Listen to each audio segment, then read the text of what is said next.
kapalnya Pak yang mengalami kerusakan karena ditimpa dengan gelombang tinggi? Ada puluhan kapal. Ah, Sebagian itu kapal pesiar. oh, itu ada berapa Pak? Kapal pesiar ya sekitar 7-8 biji. Apa-apa saja yang rusak itu Pak? Yang rusak anjungan, Ah, tiang, sama badan kapal. itu karena apa Pak?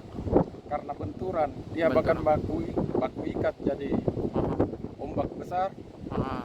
Banturan sesama kapal Pak ya? Iya, benturan sesama kapal. Ada juga yang terbentur di dermaga Pak? Itu misalnya Pak, Ah, itu apa Pak? Gelombang tinggi atau ya, angin? gelombang tinggi terus disertai dengan angin kencang.